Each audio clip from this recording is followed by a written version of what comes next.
Hi friends, అందరూ బాగున్నారా? నేను చాలా బాగున్నాను. ఈరోజు మీకు బీరకాయ తొక్కు అండ్ కొత్తిమీర పచ్చడి ఎలా చేయాలో నా స్టైల్లో చూపిస్తాను, రండి.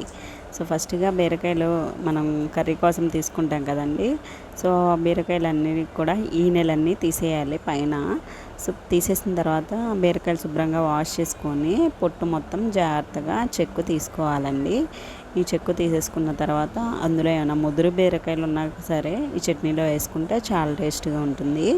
అలాగే కొత్తిమీర మనం ఆకులన్నీ తీసేసుకున్నాక సపరేట్ చేసేసిన తర్వాత మనకి కాడలు ఉంటాయి కదండి, ఇవి చారులో వేసుకున్నా సాంబార్లో వేసుకున్నా చాలా టేస్ట్గా ఉంటుంది. అలాగే ఈ బీరకాయ తొక్కు పచ్చడిలో కూడా వేసుకుంటే చాలా టేస్ట్గా ఉంటుంది. చాలామందికి బీరకాయ అంటే ఇష్టం ఉండదు. సో అలాంటి వాళ్ళకి ఇది అసలు బీరకాయ పచ్చడిలాగే ఉండదు, కొత్తిమీర ఫ్లేవర్తో చాలా టేస్ట్గా ఉంటుంది.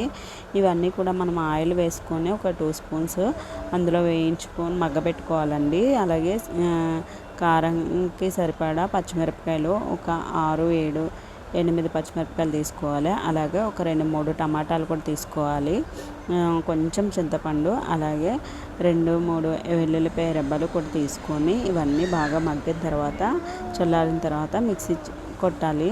మిక్సీ కొట్టేసిన తర్వాత సేమ్ బాండీలో ఒక 2 స్పూన్స్ ఆయిల్ తీసుకొని ఎల్లుల్లిపాయలు, పచ్చెనపప్పు, జీలకర్ర, ఆవాలు, చాయమినపప్పు, ఎండుమిరపకాయలు, కరివేపాకు ఇవన్నీ బాగా వేయించుకోవాలండి. ఇవి బాగా వేగాలి క్రిస్పీగా. హై ఫ్లేమ్లో పెట్టి వేయించకూడదండి ఎప్పుడు కూడా తాలింపులు.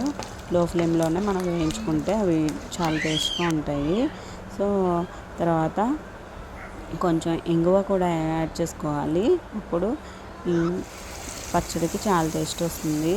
సో మనం గ్రైండ్ చేసుకున్నది మొత్తం కూడా ఈ తాలింపుల్లో వేసేసేయాలి. వేసేసి తగినంత సాల్ట్ కూడా వేసుకొని బాగా మిక్స్ చేసుకోవాలి. ఇది వేడివేడి అన్నంలో నెయ్యి కలుపుకొని తింటే అబ్బా, స్వర్గం ఎక్కడో లేదు, ఇక్కడే ఉంది అని అన్నట్టుగా ఉంటుంది.